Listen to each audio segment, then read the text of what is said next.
ஆண்டவரும் இரட்சகருமாகிய இயேசு கிறிஸ்துவின் மேலான நாமத்தினாலே உங்களை வாழ்த்துகிறோம். உம்முடைய வசனம் என் கால்களுக்கு தீபமும் என் பாதைக்கு வெளிச்சமுமா இருக்கிறது.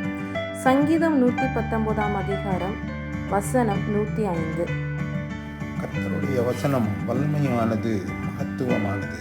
அவர் அருளும் அவருடைய வார்த்தைகள் ஜீவனுள்ளது மாத்திரமல்ல, நித்திய ஜீவ வாழ்வுக்கு வழிவகுப்பதாகும். அவருடைய சத்தம் மிகவும் பயங்கரமானது, நாம் சகிக்கக்கூடாதது என்று கூறினால் அதுவே உண்மையாகும். ஏனென்றால் அந்த வார்த்தையினாலே அவர் வானத்தையும் பூமியையும் சகலத்தையும் சிருஷ்டித்தார்.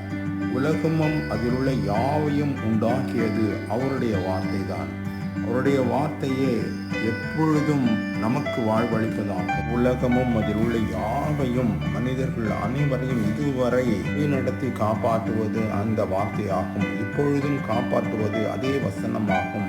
இனிமேலும் காப்பாற்றுவது அவருடைய அற்புதமான வசனமாகும். அவருடைய சத்தத்தை கேட்கக்கூடாதிருந்தது என்று வேதாகமம் கூறுகிறது. சீனாய் மலையிலே கேட்ட மக்கள், மறுரூப மலையிலே கேட்ட மக்கள் நடுங்கினார்கள், முகங்குப்புற விழுந்தார்கள். ஆனாலும் அவருடைய சத்தமே வாழ்வளிப்பதும் நித்திய வாழ்வளிப்பதும் நித்திய பேரின்ப வாழ்வுக்கு நேராக வழி நடத்துவதுமாகும். அவருடைய சத்தத்தாலே நாம் சாகாதபடி பிழைக்கத்தக்கதாகத்தான் பரிசுத்த தேவன் தம் ஒரே பேரான குமாரனாகிய இயேசுவை இந்த உலகத்திலே நமக்காக அனுப்பினார். இருளிலே இருந்த இருளையே விரும்பி வாழ்ந்த மக்களிடையே உயிர் தருமையான ஒளியாக வந்த ஆண்டவராகிய இயேசு கிறிஸ்து வார்த்தையாக வந்தார். ஆகவே தான் இதை முன்னதாக அறிந்த சங்கீதக்காரன் தீர்க்க தரிசனமாக பாடுகிறான்.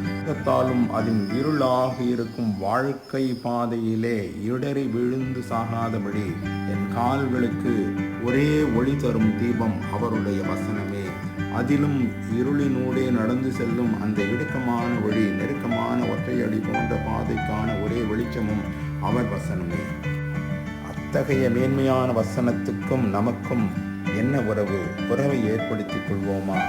ஆண்டவராகிய இயேசு கிறிஸ்துவே, உம்முடைய வசனமே இனி என் வாழ்வுக்கு, என் கால்களுக்கு தீபமாகவும் என் வாழ்வின் பாதைக்கு வெளிச்சமாகவும் பின்பற்றி வாழ அருள் தாரும். ஆமேன். God bless you.